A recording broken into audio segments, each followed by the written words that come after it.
ഒരുമാതിരി ചെറ്റത്തരം കാണിക്കരുത്. ഇനി ഇങ്ങോട്ട് കളി ഇറക്കണ്ട കേട്ടാ. ഇവനെന്തല്ലോ പറയണ്. മാഷെ, നീ എന്നെ മറുപടി കൊടുക്കും. കലേഷ് കൊടുക്കുന്നതായിരിക്കും നല്ലത്. സീരിയസ് മരണം തോന്നുന്നു. ഒന്ന് കേട്ടൂടെ? എന്താ ചിരി വരുന്നുണ്ടാ? അല്ല മാനവേ, എന്താ നിന്റെ പ്രശ്നം? ഇതെന്റെ കമ്പനി വട്ടായ. ഇനി അത് ചെയ്യൂ. ഞങ്ങൾ ഒരുപാട് കഷ്ടപ്പെട്ടുണ്ടാക്കിയ കാശ.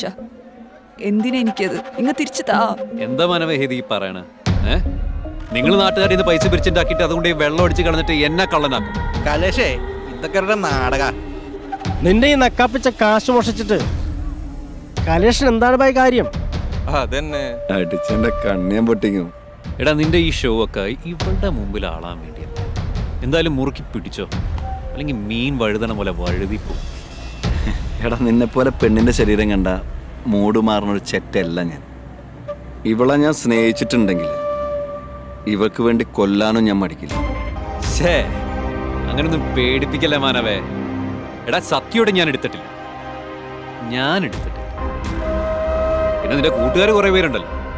ഇനി വല്ല അത്യാവശ്യം വന്നപ്പോ അവരെങ്ങാനും എടുത്ത് മുക്കിയതാണോ? ഇനി ആ വഴിയൊന്ന് അന്വേഷിച്ചു നോക്ക്. എടാ, നിന്നെ പോലെ കൂടെ ഒന്ന് ചതിക്കുന്ന കൂട്ടുകാരെ എനിക്കില്ലടാ. ശംഖു കുറച്ച് തരുന്നവന്മാരവന്മാരെ. മനുമതി, വാ പോവാ. എന്തായാലും സംഭവിക്കേണ്ടത് സംഭവിച്ചു. ഇനിയിപ്പോൾ ഏത് കുടിയൻ്റെ വീട് കാണിച്ചിട്ട് ഇത്രയും കാശുണ്ടാക്കുക? സാറിനോട് കാര്യം പറഞ്ഞാ പോരെ? എന്ത് 20 ലക്ഷം പോയിന്നോ? 20 ലക്ഷം നമ്മൾ എങ്ങനെ ഉണ്ടാക്കിയതല്ലേ? 20 ലക്ഷം എത്ര സോമനടിക്കാനെ? നമ്മൾ സമാധാനം പറയേണ്ടത് ജനങ്ങളോടാണ്. അതെനിക്ക് പേടി. പറഞ്ഞു ശരിയാ. കാർത്തിക് മേഡം നല്ല സ്നേഹാന്നല്ലേ പറഞ്ഞ് നമുക്കൊന്ന് സംസാരിച്ചു നോക്കിയാ? അതെന്തായാലും വേണ്ട, നമുക്ക് കുറച്ചുകൂടെ വെയിറ്റ് ചെയ്യാം. അതൊന്നും പറ്റില്ല. ഭാഗ്യനാഥ് സാർ വിചാരിക്കും നമ്മൾ കളിക്കാന്ന്. നമ്മൾ സാറിനെ കണ്ടേ പറ്റൂ. നിങ്ങൾക്ക് എന്താ പറഞ്ഞാൽ മനസ്സിലാവൂലേ? പോണോ പോണ്ടേ അതാദ്യം പറ. നീ എന്താ പറയുന്നത്? പോണം. എന്നാ വാ പോവാ. അല്ല പിന്നെ ആ, നീ വന്നില്ലേ? നമ്മളെന്താ ചെയ്യുന്നത്? ഓട്ടോ വിളിക്കാം. കേറ്. കാശെടുത്ത് ആരാന്നറിയാൻ വേറെ എവിടെയും പോകേണ്ട ആവശ്യമില്ല.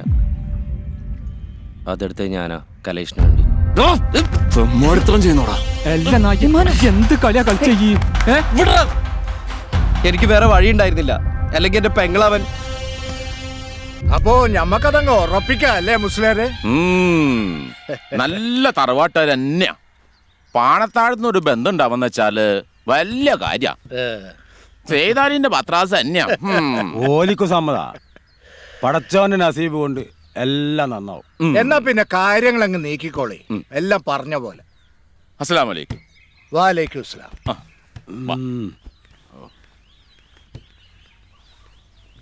ആ കേട്ടോ ജമീല, ഞമ്മളാ ബന്ധം ഉറപ്പിച്ച് ഓക്ക് കിട്ടാവുന്നതിൽ ഏറ്റവും നല്ല നിക്കാഹാ. എന്താ ഓള് ചേട്ടിൽ വന്ന് മൂളുന്നേ? അത് ഓൾക്ക് ഈ കല്യാണം വേണ്ടെന്ന് പറയുന്നത്. എന്തേ? ഓൾക്ക് വേറൊരാളെ ഇഷ്ടാന്ന്.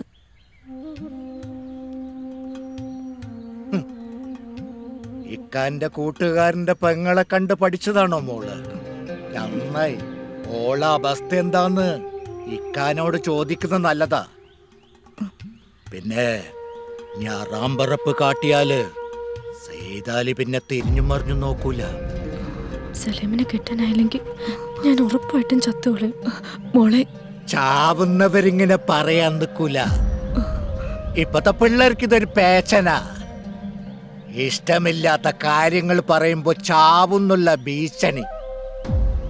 ഇത് കേട്ട് പേടിക്കുന്ന തന്താരും തള്ളാരും ഉണ്ടാവും. സേതാലി അതിൽ പെടൂല. ചാവുന്നെങ്കിൽ പോ ചാവ്. നിങ്ങൾ ഓളെ വിഷമിപ്പിക്കണ്ട. നമുക്ക് പറഞ്ഞ് മനസ്സിലാക്കിപ്പിക്കാൻ നോക്കാം. സേതാലി തീരുമാനിച്ചാൽ പിന്നെ അതിൽ മാറ്റമില്ല എന്ന് മോക്കറിയില്ലേ? പാണത്താഴ റഷീദ് നിന്നെ നിക്കാഹ് കഴിക്കും. എന്താ മോക്കെന്തെങ്കിലും സംശയമുണ്ടോ?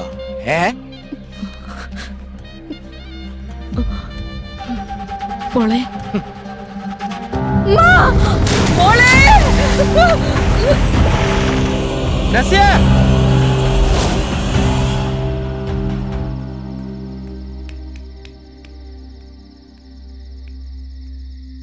നിങ്ങൾ ഓളൊപ്പം തന്നെയാണോ? ഓക്കെതിരായിട്ട് ബോധം വീണിട്ടില്ല, ഒബ്സർവേഷനിൽ കിടത്തിരിക്കാണ്. നിങ്ങളൊന്ന് വന്ന് നോക്കിയോ?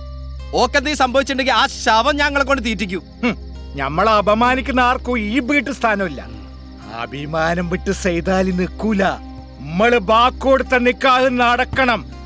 നിങ്ങളെ മോൻ തന്നെയാ ഞാനും. ഉം. നസീന്റെ ആഗ്രഹം എന്താന്ന് ഞാൻ ഒന്ന് ചോദിക്കട്ടെ? ഓളെ ഏത് ആഗ്രഹവും ഞാൻ നടത്തും. പിന്നെ നിങ്ങൾ അഭിമാനം കെട്ടിപ്പിടിച്ചോണ്ടിരുന്നോളി. നിങ്ങളെ നിക്കണ മണ്ണ് ഒലിച്ചു പോണ ഒരു കാലം വരും ഉപ്പ. ജി പാറക്കൽ സൈതാലിന്റെ ഉപ്പയാകാൻ നോക്കണ്ടട്ടാ. പറഞ്ഞ കേട്ടാ മതി. ഒന്ന് നോക്കിയ ഉപ്പ എന്നുള്ള വാക്ക് പേരിന് മാത്രമല്ല, അതിന് ഒരുപാട് അർത്ഥമുണ്ട്. നിങ്ങൾ അഭിമാന ആദർശമൊക്കെ എങ്ങനെ കെട്ടിപ്പിടിച്ചു വിടിരുന്നോളി. ആഷിക്കേ ആഷിക്ക്